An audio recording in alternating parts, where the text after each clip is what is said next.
You launching your boat? Yep. Okay, you putting it on the trailer? Yep. It's all backed in, Daddy. Okay, you backing it in, putting it on the trailer there. Daddy, it's not coming on. Okay, back it in. You got to get it on the trailer there. Yeah, I get it on the trailer. I'm backing it in a little bit. Hey everybody, what's going on? Just down here at the creek today. Got the boys down here with Elijah. And man, just really enjoying the day out on the creek. And man, this is where it all started for me. Wading these creeks, spending time on the creeks when I was a little kid. That's the thing that got me interested in bass fishing. It got me interested in nature, got me interested in conservation issues.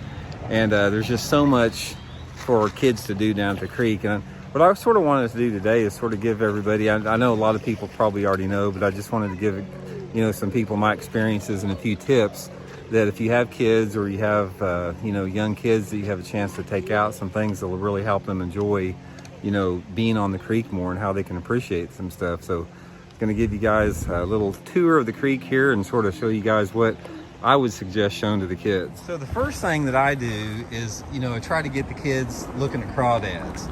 So, one of the things you can do is you can just get them down here and turn over rocks for them, see the minnows. You can see little crawdads coming out from underneath the rocks. And man, kids love that. Kids absolutely love when you can show them crawdads. That's something that they can really check out. They can look and they can watch them a little bit more. See if we can find one here. What do you got over there? Let's see what we got here. There's one right there.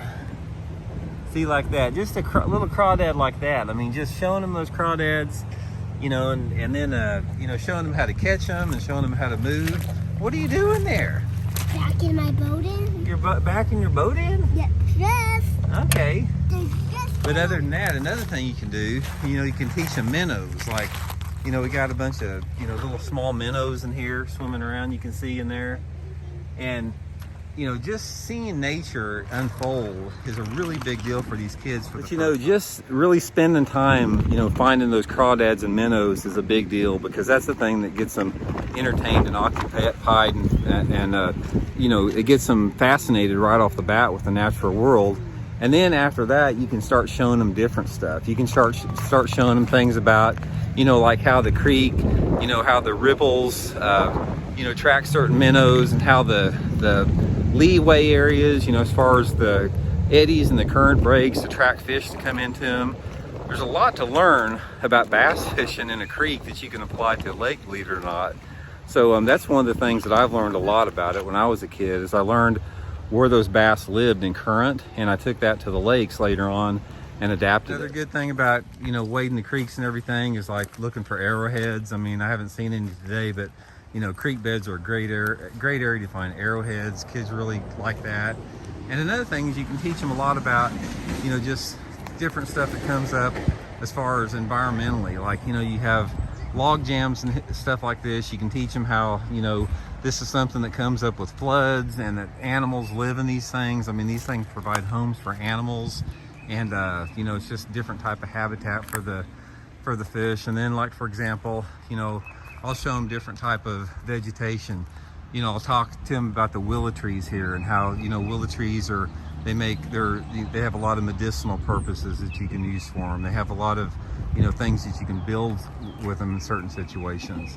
So there's so much on a creek that you can teach these kids that, just about nature. But the main thing is just getting them outside. That's the thing, is like, if you can get these kids off of video games, get them out in the natural world, it's natural to them. When you get, like Elijah, when he gets out here on the creek like this, it's like he's in his element. It's like, he's totally comfortable with it. He likes it. Everything is just like, it's like his home away from home. And I think that's the way it is for a lot of kids. I think a lot of kids, they don't get a chance to get out of their rooms or out of school or out of, playgrounds, and they just don't get a chance to get dirty and wet. And that's a big deal for a kid. So anyway, guys, just wanted to film a quick video, here on the creek. I just wanted to take a couple minutes and talking about, getting the kids out on the creek. And not only the kids, but it's really good for adults too. It is so therapeutic for me just to go wade in the creek or float in the creek. It's just relaxing. It really gets you back into the flow of nature a little bit. and it's something that I need to do more often. I used to spend a lot of time on creeks when I was a kid before I had a boat. That's the only way I could really get to the water. But it's just really good. Even now, I'm almost 60 years old, and I still enjoy it as much as I did as a little kid. So anyway, if you guys got kids, get them out to the creek. If you don't have kids, get out to the creek yourself. It's something that's well worth some time spending. So talk to you guys later. See you.